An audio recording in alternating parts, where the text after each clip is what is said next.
Assalamualaikum warahmatullahi wabarakatuh. Perkenalkan, nama saya Srajovita dengan NIM M23020964. Saya adalah mahasiswi program studi S1 Kesehatan Masyarakat semester 5 di Universitas Megabuana Palopo. Pada video kali ini yaitu mata kuliah Manajemen Analisis Data Dasar, saya akan melakukan part 2 dari video sebelumnya, yaitu menganalisis soal yang saya dapatkan.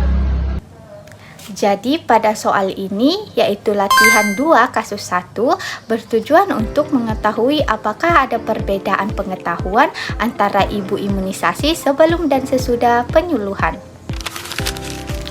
Baik, selanjutnya di sini saya akan melakukan tahapan-tahapan penjemputan dan juga analisis menggunakan program SPSS.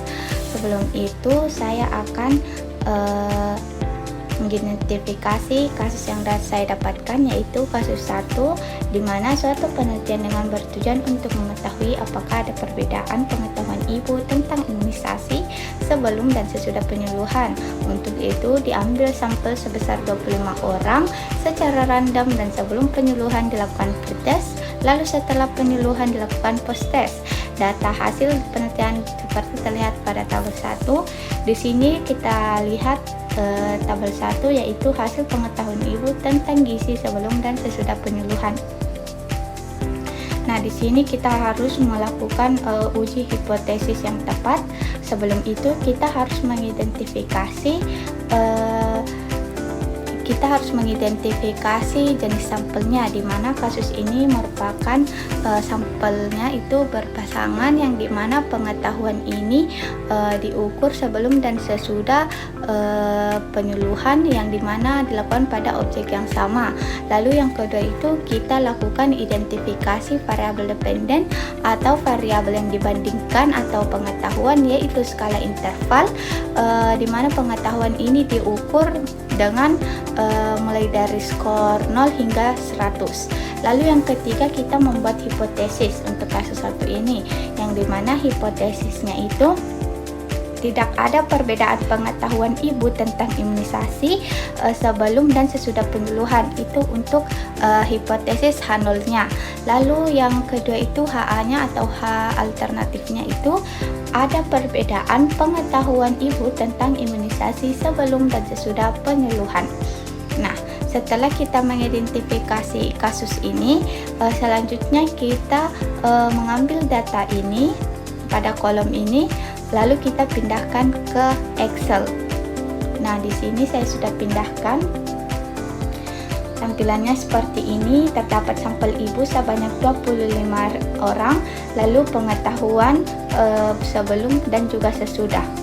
Nah, selanjutnya itu di sini kita harus melakukan distribusi kelompok pada sebelum dan sesudah, di mana itu kita tentukan dengan melakukan uji normality terlebih dahulu ke data view.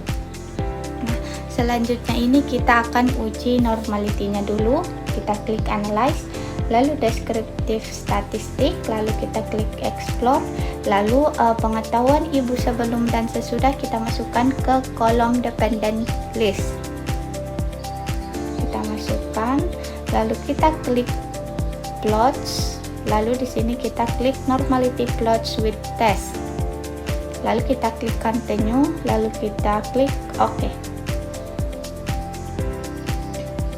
Nah, di sini tampil output dari test of normality-nya, yang dimana pada Kolmogorov-Smirnov yaitu pengetahuan ibu sebelum dan sesudah, nilai P-nya itu 0,00, yang dimana nilai ini lebih kecil dari 0,05, maka dapat disimpulkan bahwa data ini tidak terdistribusi normal.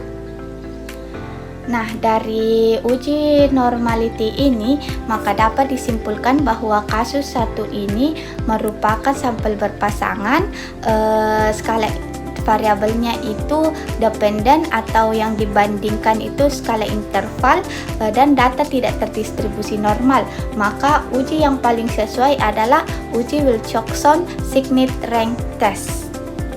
Maka selanjutnya kita akan melakukan uji Wilcoxon.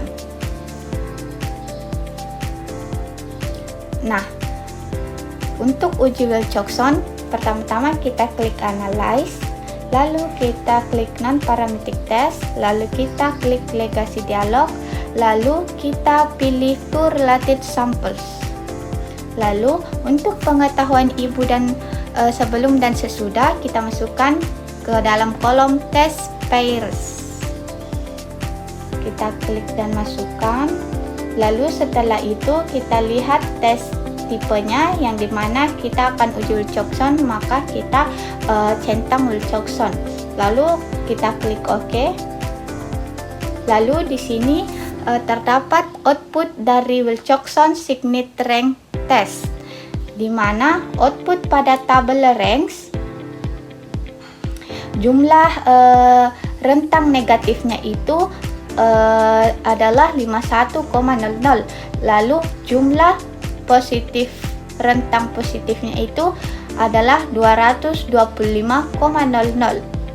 Nah, pada output tabel statistik atau tes statistik ini, nilai Z-nya itu adalah min 2,670, lalu nilai P-nya 0,008, yaitu 0,008 lebih kecil dari 0,05, maka H0-nya ditolak, maka kita gunakan H alternatif tadi, yang dimana H alternatifnya adalah ada perbedaan antara pengetahuan ibu terkait imunisasi sebelum dan sesudah penyuluhan, atau dapat diartikan ada pengaruh penyuluhan terhadap peningkatan pengetahuan ibu sebelum dan sesudah penyuluhan.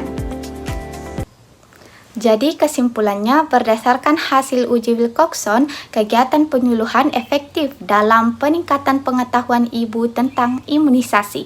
Demikian penjelasan saya mengenai tahapan penginputan dan analisis kasus 1 menggunakan SPSS. Kurang dan lebihnya mohon dimaafkan. Wassalamualaikum warahmatullahi wabarakatuh.